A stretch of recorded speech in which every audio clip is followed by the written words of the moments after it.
Hello everyone, my name's Nathan and welcome to my recommendations for the Steam Winter Sale 2017. In this video I'm going to be bringing you my top picks of the best deals of the sale on a wide range of games, and hopefully I've included something for everybody here. As usual, the video will be divided up into games under £5, games under £10 and games over £10, and I'll show the dollar and euro cost of each game too.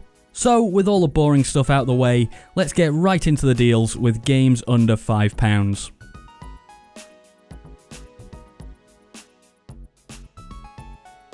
Kicking us off today is Just Cause 3, a massive 2015 open world game with destruction right at the heart of its gameplay.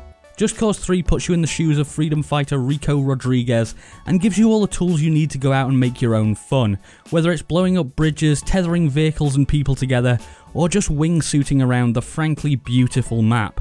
There is the usual open world busy work here to be done, such as liberating outposts, and admittedly I found the story of the game to be a little bit weak. But it does create a lot of opportunities to cause some chaos, and with potentially dozens of hours of craziness at only £4.49 or $7.99, this destruction sandbox game offers plenty of excitement for the price.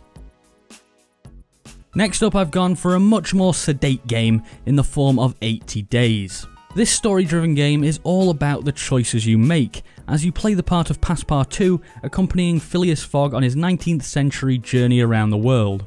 You'll have to plan your journey, buy supplies, manage your money and keep your master happy, all while adjusting to changing circumstances and taking advantage of whatever opportunities present themselves.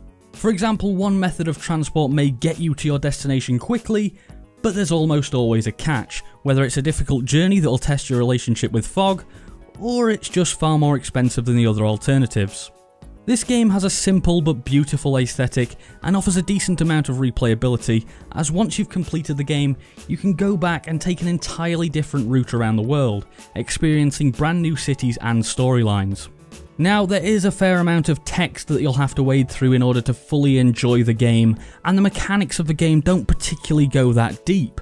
But if you're looking for a game where your decisions massively impact on the story, then at £2.79 or $3.99, 80 Days might well be worth picking up. Domina is next, and it's a game that allows you to manage your own ludus, training gladiators, upgrading their armour, weapons and skills, and ultimately watching them battle it out in the arena, all in the hope of being powerful enough to win the end of year championships. And while you can take control of your gladiator and fight battles for yourself, I personally wouldn't recommend it, as I just find it way more fun to watch the AI fight each other to the death. Now, I recommended this game back in my summer sale video, and back then I said I'd put in around 13 hours into the game. Now that number stands at 22 hours, and it's because the game has such a good level of replayability, as every run offers something different, and you become attached to certain gladiators that pull off amazing feats, such as winning in the pit against a lion. The graphics here are beautifully gory, and the soundtrack might be one of the best of the past few years, so for just £2.37 or $3.39, and with updates still coming on a fairly regular basis for this one, I strongly recommend you give Domina a look. I've gone for Insurgency next, a realistic first-person shooter from New World Interactive. Insurgency offers tense gameplay as you slowly work your way through urban streets, knowing that a single bullet could drop you at any moment. A feeling which only intensifies with some of the best night combat I've ever experienced in any shooter, as without a flashlight or night vision goggles in the dark areas of the map, you'll struggle to see even a few feet in front of you. Now, this is a bit of an old game, and usually in multiplayer games that causes a bit of an issue, given that the player count might have dropped. But that just isn't the case here, as Insurgency still has a very healthy community, and if you can get some friends together, the co-op mode against bots is some of the most fun I've had in a shooter. This game is currently being remade in Unreal 4 as a new game, Insurgency Sandstorm, so when that version comes out, player count may become an issue again. But with no solid release date confirmed for Sandstorm, at £1.04 or $1.49, you should easily be able to get your money's worth long before that release. Next up is Lethal League. This competitive multiplayer game has players hitting a projectile at each other at greater and greater speeds until one of them misses their shot and gets knocked out. Each round starts off slowly, but quickly builds into a very high-paced affair, where timing is absolutely key to winning. The game has a decent roster of characters, each with their own abilities and different ultimates that can be instant point winners. Now, the graphics here are nothing to write home about, but they do a good job of letting you know exactly where the ball is, so when you inevitably mess up, there's no one to blame but yourself.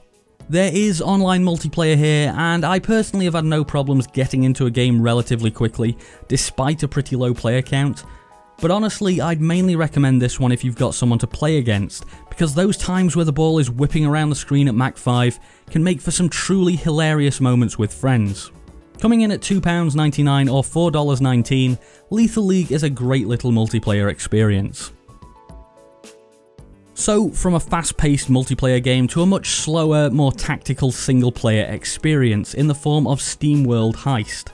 This turn-based strategy game offers gameplay that can be best described as 2D XCOM, but with a more involved aiming system, as rather than just letting RNG do all the work, you actually have to aim your weapons and time it right to hit your targets, and mechanics such as ricocheting shots add more depth to the combat.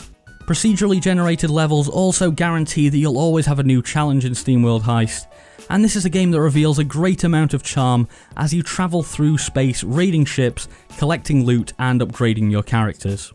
Steamworld Heist is available for £3.29 or $4.49. I've chosen something a little bit different next, as I've gone with Audiosurf 2. This rhythm game allows you to make your music into a game, as your music library becomes a series of challenges. The game takes whatever song you put into it and uses the beats and melody to create a course that challenges you to gather as many points as possible, avoid obstacles, and ultimately beat other players' high scores through hundreds of courses made available through the Steam Workshop.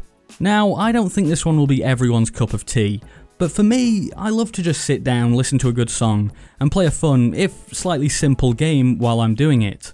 Audiosurf 2 also includes YouTube integration, which allows you to play any song on YouTube, and while some people have complained that this feature doesn't work all the time, I've never had an issue with it, and if like me you have all your music on your hard drive anyway, it works seamlessly. Audiosurf 2 is on sale for £3.73 or $5.09. For anyone who's watched my previous Steam sale videos, you might have guessed that the final game for this section would be this, as it's the only game that has been present on every single list I've done. It's the original Dishonored. I won't waste too much time here, as I've already made my feelings very clear on this one, but if you're looking for a brilliantly stylized and enjoyable stealth experience with an intriguing setting and deep mechanics, and a game that in my opinion is even better than its sequel, at only £1.99 or $2.49, I strongly recommend you pick up Dishonored.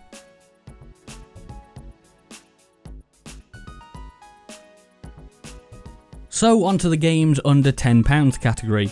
I've decided to start off with what is, in my opinion, the best deal of the entire sale in Deus Ex Mankind Divided. You play as Agent Adam Jensen as he tries to complete missions in a world that now treats augmented people like him with suspicion and cruelty, and while the comparisons to racism and apartheid here are a little bit on the nose, it does still create an interesting setting for the story. What really makes this game special though, is the way that it encourages you to play your own way. Sure, you could just bust in with all guns blazing, but wouldn't it be better to try and sneak around or even try and talk your way out of trouble? And there were moments in this game where I wasn't happy with the outcome of a story for a particular mission, so I went back and played them again and found I could have done things that completely changed the ending of that mission. Now, this game is by no means perfect, and some of the money-grubbing techniques such as the augment your pre-order that came along with the announcement of this one were truly abhorrent. But the game that's buried underneath all that, while a little short, is still one of my favourites from the past few years. For £5.99 or $8.99, this game, that only came out last year by the way, is one that I think shouldn't be missed.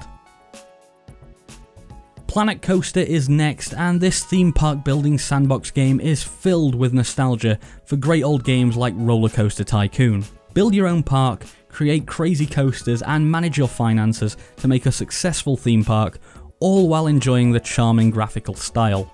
This is one of those games where you can start playing and then before you know it, hours have passed while you've just been trying to perfect everything in your park. And if you're like me, you can spend a fairly decent amount of time just riding the coasters too. So for £7.49 or $11.49, if you've got the creativity to make something that you can be proud of, Planet Coaster could be worth a look. Next up is Enter the Gungeon, a bullet hell twin stick shooter with one theme only: guns. There are hundreds of fun and unique weapons in the game, each of which changes the way in which you play, and along with procedurally generated levels, makes for a game with a huge amount of replayability. Which is good really, because you will die in this game. A lot. But that's okay, because you can instantly jump back in and go on another run. For the most part, the challenge here is a massive part of the fun, but sometimes you can get absolutely screwed over by RNG, as some of the weapons are clearly better than others, and there's no way to guarantee getting a good one. On the whole though, that doesn't spoil the experience too much, and if you're a fan of games like The Binding of Isaac, or just want to try something new and difficult, at £5.49 or $7.49, Enter the Gungeon might be for you.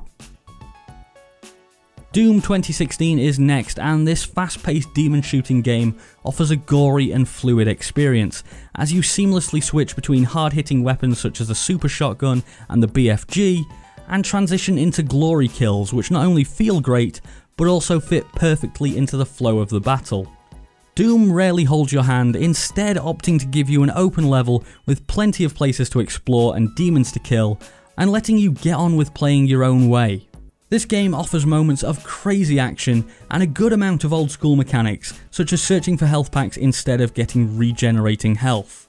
Doom 2016 was one of the best shooters last year, and for this game to already be down to just £9.99 or $14.99 is a little bit crazy to me. So if you're looking for some no-nonsense demon shooting action, I strongly recommend Doom 2016. Slowing things down a bit again, and onto Cities Skylines. This city builder is one that I've recommended several times now, and it allows you to build up from a tiny hamlet to a bustling metropolis and manage everything along the way, from your town's water and electricity supply to education and green areas to keep your citizens happy. And every step of that progress feels rewarding and fun. Now, as I've always said with this one, the late game gets a little bit stale, with everything just sort of ticking over on its own. But if you're the type of person who wants to squeeze every little bit of efficiency out of your town, or even wants a complete overhaul from an industrial city to something more clean with office space, there's still fun to be found here.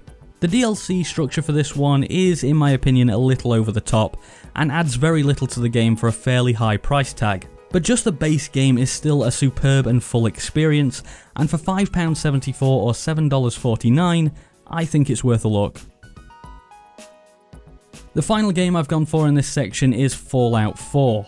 This massive 2015 release may not have fully lived up to expectations, with a gutted conversation system and occasionally poor performance, but it still provides potentially hundreds of hours of immersive open world questing. The setting here is what really makes it for me, with the world only a shell of what it used to be and danger around every corner, from enemies that can be as basic as mere raiders or as crazy as super mutants or deathclaws. I also love when any game lets you avoid the combat if you want, not because it's bad, just because there's another way. And there are a number of scenarios that you can talk your way out of here if you have a good enough charisma stat.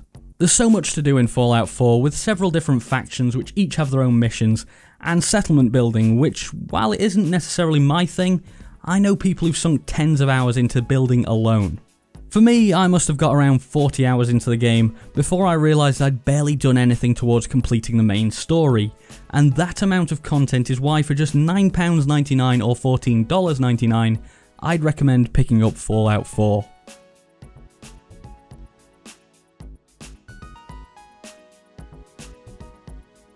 First in the over £10 category then, and I've gone for the Valve Complete Pack Bundle, which contains 19 games, including some real quality, such as the 2 Portal games, Left 4 Dead 2, Counter-Strike Global Offensive, and Half-Life 2.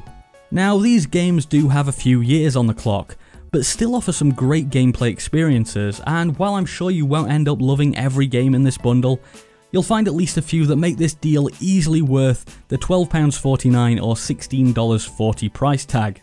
If, however, you don't fancy buying the whole bundle, the pick of it for me would be Portal 2, one of the best puzzle games ever made, and it's available for only £1.49. So if you're into puzzlers, shooters, co-op, or even just want to experience some of the most influential games ever made, have a look at the Valve Complete Pack. The Witcher 3 Wild Hunt Game of the Year Edition is next, and I think this is pretty close to being my favourite game of all time.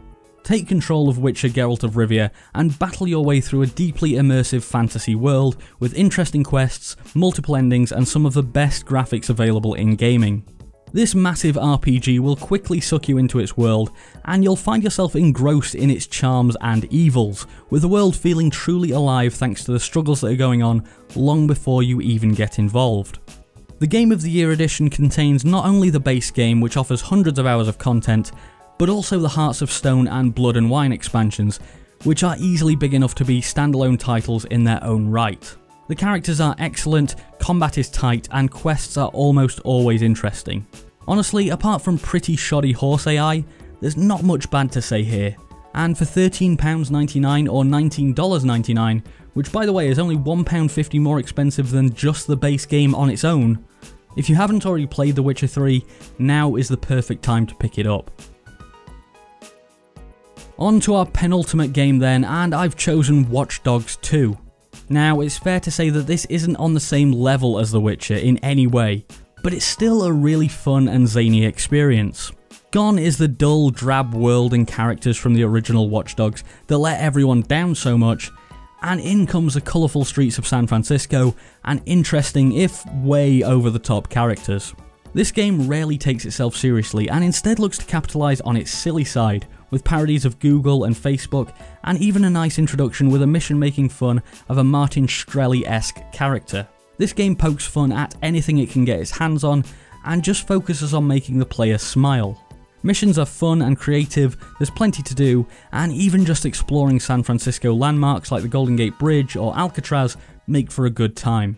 Coming in at £16.99 or $20.39, it may not be the perfect game, but what it is still extremely fun. Finally then today we're going to finish on another bundle, and I've gone for the Strategy Game of the Year bundle, which only has 2 games in it, but what a pair of games it is. With the massive 4X title Civilization 6 being surpassed in my opinion by the frankly brilliant XCOM 2.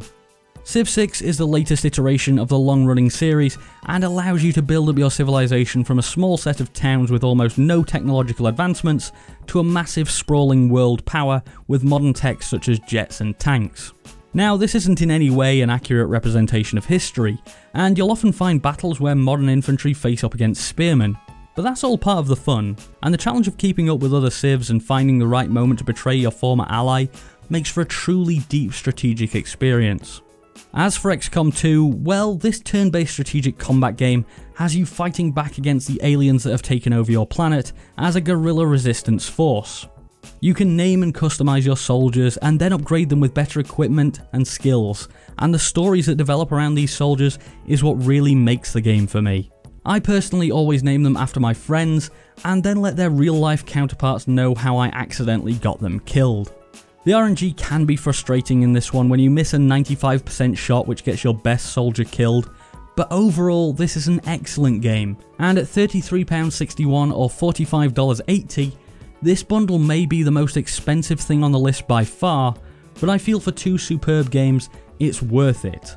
XCOM 2 alone is also available on the cheap at just £11.54 or $19.79. So if you only fancy one of these, that'd be the one I'd pick up, because Civ 6 is still a little pricey on its own at £24.99 or $29.99. So like I said, if you're only going to get one, I'd definitely go with XCOM over Civ. Anyway, that's about it for another Steam sale.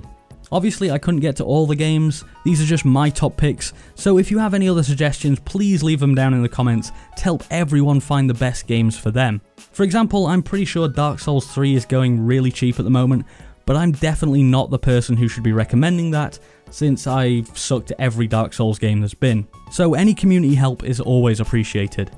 If you enjoyed this video or it helped you at all, I'd be very appreciative of a like down below, or subscribe for more like this if you haven't already. Anyway, thanks for watching, Merry Christmas, Happy Hanukkah, or whatever else you might be celebrating. I've been Nathan, and I'll see you next time.